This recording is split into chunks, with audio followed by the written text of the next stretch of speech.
দর্শক শ্রোতা, এখন আমাদের স্টুডিওতে হাজির হয়েছেন বাঁশখালী পৌরসভা শ্রমিক দলের সাধারণ সম্পাদক পদপ্রার্থী জনাব মোহাম্মদ শোয়েব। এখন শোয়েবের কাছ থেকে আমরা জানতে চাইব এই যে এই সাধারণ সম্পাদক নির্বাচিত হওয়ার পরে শ্রমিক কল্যাণে কি কাজ করিবেন। বিসমিল্লাহির রহমানির রহিম। বিসমিল্লাহির রহমানির রহিম। বাঁশখালী বিভিন্ন ইলেকট্রনিক্স মিডিয়া ভাইরা, সাংবাদিক ভাইরা, আপনাদেরকে বাংলাদেশ জাতীয় শ্রমিক দল বাঁশখালী পৌরসভা শ্রমিক দলের পক্ষ থেকে আন্তরিক ধন্যবাদ ও অভিনন্দন জানাচ্ছি আজকে আমাদের কাছ থেকে সাক্ষাৎকার গ্রহণ করার জন্য।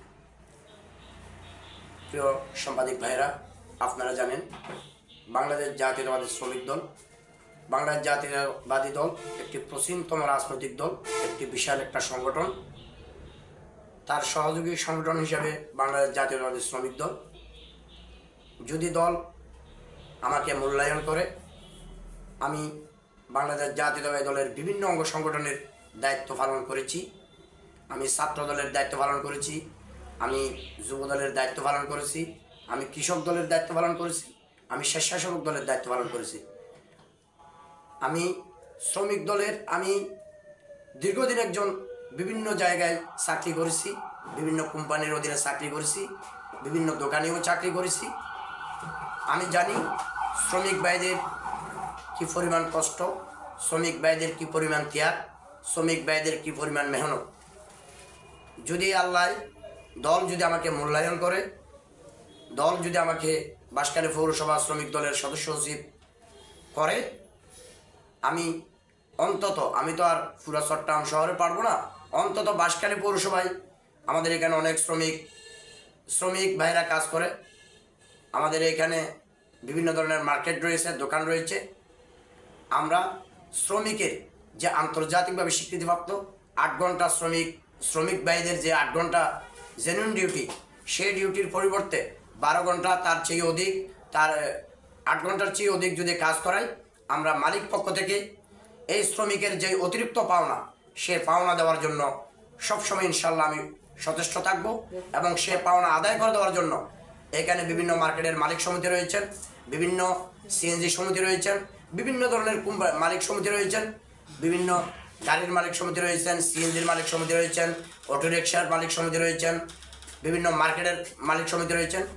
তাদেরকে আমরা তাদের সাথে আলাপ আলোচনার মাধ্যমে ইনশাল্লাহ অবশ্যই শ্রমিক ভাইদের যে স্বার্থ রক্ষা, শ্রমিক ভাইদের যে অতিরিক্ত যেই কাজ করানো হয়, সেই পাওনা আমরা, তাদের যে মেহনতের পাওনা, সেটা যাতে যথাযথভাবে এবং তাদের যে বেসিকের বাইরে যেটা অতিরিক্ত সময় নেওয়া হয়, এগুলির টাকা যাতে আমরা বাড়তিভাবে নিয়ে দিতে পারি ইনশাল্লাহ, সেজন্য বাংলাদেশ জাতীয়তাবাদী শ্রমিক দলের পক্ষ থেকে আমরা কাজ করব। আমি শ্রমিক ভাইদের যে প্রতি শুক্রবার প্রত্যেক জায়গায় বন্ধ থাকে, প্রত্যেক মার্কেটে বন্ধ থাকে, বিভিন্ন বিতানে বন্ধ থাকে, বিভিন্ন জায়গায় বন্ধ থাকে, কিন্তু বাঁশখালী পৌরসভা একটি প্রাণকেন্দ্র। বাঁশখালী পৌরসভায় অনেক মার্কেট রয়েছে, এখানে কিন্তু শ্রমিক ভাইদের উপর এক ধরনের জুলুম করা হয়। তাদেরকে এমনিতেই প্রতিদিন 12, 13, 14, 15 ঘন্টাও চাপিয়ে দেওয়া হয়। এরপরেও তাদেরকে শুক্রবার চালু রাখা হয় দোকান, বা শুক্রবার অনেক শ্রমজীবী ভাইদের জন্য কাজ চালু রাখা হয়। এটার অতিরিক্ত কোনো বেনিফিট তাদেরকে দেওয়া হয় না। আমরা যদি আমির হোসেন কোম্পানি ভাই আর আমি যদি যে প্যানেল দিয়েছি, এই প্যানেল যদি দল আমাদেরকে মূল্যায়ন করে, আমার রাজনৈতিক এভিডেন্সকে যদি মূল্যায়ন করে, ইনশাআল্লাহ আগামীতে অবশ্যই শুক্রবার অন্তত বাঁশখালী প্রাণকেন্দ্র উপজেলায় আমরা শুক্রবার বন্ধ রাখার জন্য মালিক পক্ষের সাথে কথাবার্তা বলে, তাদের সাথে সমন্বয় করে আমরা আদায় করে নেব ইনশাআল্লাহ। শ্রমিক ভাইদের কল্যাণের জন্য যা যা কিছু প্রয়োজন ইনশাআল্লাহ অবশ্যই করব। এটা যতদিন, যেহেতু আমি একজন রাজনৈতিক কর্মী, রাজনীতি আমার নেশা। রাজনৈতিক কর্মীদের কাজ হচ্ছে অন্ধ মানুষকে পথ দেখানো, রাজনৈতিক কর্মীদের কাজ হচ্ছে সাধারণ মানুষকে সহযোগিতা করানো, সাধারণ শ্রমিক ভাইদের পাশে দাঁড়ানো। সুখে দুঃখে আমরা সাধারণ শ্রমিক ভাইদের অবশ্যই পাশে থাকবো। আপনারা দেখেছেন কিছুদিন আগে একটা অটোরিকশার ড্রাইভারকে হারুন বাজারের পশ্চিম দিকে ছুরিকাঘাত করে হত্যা করা হয়েছে। এই শ্রমিক ভাইয়ের জন্য আমির হোসেন কোম্পানির ভাইয়ের নেতৃত্বে, উনি সাবেক শ্রমিক দলের সভাপতি ছিলেন, বর্তমান আবার আহ্বায়ক প্রার্থী, আমরা একই সাথে প্যানেল দিয়েছি উনি আর আমি।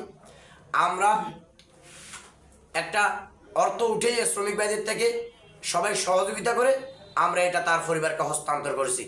আমরা প্রত্যেক শ্রমিক ভাইদেরকে সবসময় তাদের জন্য, তাদের পক্ষে, তাদের জন্য যেই ন্যায়, যে ইনসাফ, এটা যাতে প্রতিষ্ঠিত হয় তার জন্য আমরা আন্দোলন, সংগ্রাম সব কিছুই করবো শ্রমিক ভাইদের জন্য। কিছুর কোনো ধরনের ত্রুটি থাকবে না, এটা আমরা প্রতিশ্রুতি দিচ্ছি।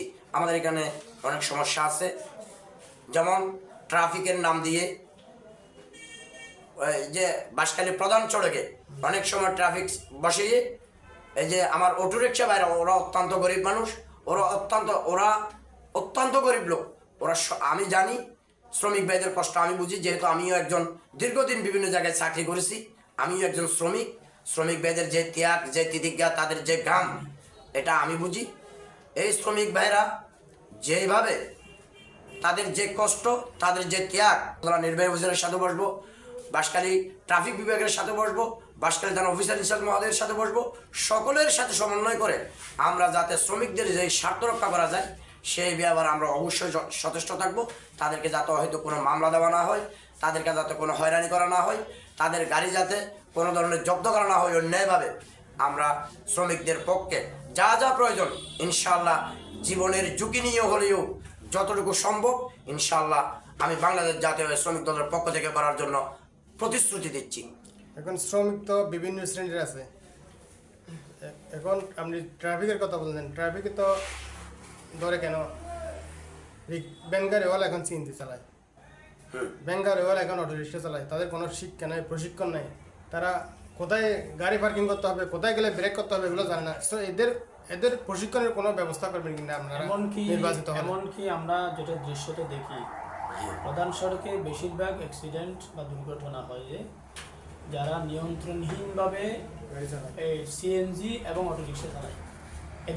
স্বল্প সময়ের মধ্যে, যেহেতু ওরা শ্রমজীবী মানুষ, ওরা গরিব মানুষ, ওরা খেটে খাওয়া মানুষ, অন্তত দিনে 2 থেকে 3 ঘন্টা অথবা 2 থেকে 2.5 ঘন্টা এখানে বাঁশখালীর মধ্যে কোথাও কোনো ধরনের তাদেরকে সরকারিভাবে ট্রেনিং দেওয়া যায় কিনা স্থানীয়ভাবে, এই ব্যাপারে আমরা প্রশাসনের সাথে আলাপ আলোচনা করে তাদের ট্রেনিংয়ের ব্যবস্থা করব। যদি করতে না পারি, তাদেরকে যদি বাইরে গিয়ে করতে হয় অথবা চিটংয়ে গিয়ে করতে হয়, তাদের যাতায়াতের যেই বিষয়টা রয়েছে, তাদের খাওয়া দাওয়ার যে বিষয়টা রয়েছে, এটা আমরা যদি আমাদেরকে নির্বাচিত করা হয়, আমরা যদি শ্রমিক দলের সভাপতি সাধারণ সম্পাদক হতে পারি, ইনশাল্লাহ এই ব্যয় আমরাই বহন করব, যাতে তাদের উপর কোনো ধরনের ঘাটতি না পড়ে সেই ব্যাপারে ইনশাল্লাহ আমরা সর্বোচ্চ চেষ্টা করব। জেলার নেতৃবৃন্দের সাথে কথা বলে কেন্দ্রের নেতৃত্ব না, যদি দেওয়াও না যায় প্রধান সড়কে কিভাবে চালাতে হয়, অন্তত তাদেরকে সরকারিভাবে এখানে মৌখিক কোনো ট্রেনিং দেওয়া যায় কিনা, বা স্বল্প সময়ের জন্য বাহির থেকে ট্রাফিক বিভাগের কোনো লোক নিয়ে এসে কোনো ট্রেনিং করা যায় কিনা, এই ব্যাপারে আমরা উপজেলা নির্বাহী অফিসার মহোদয়ের সাথে বসে হোক, ট্রাফিক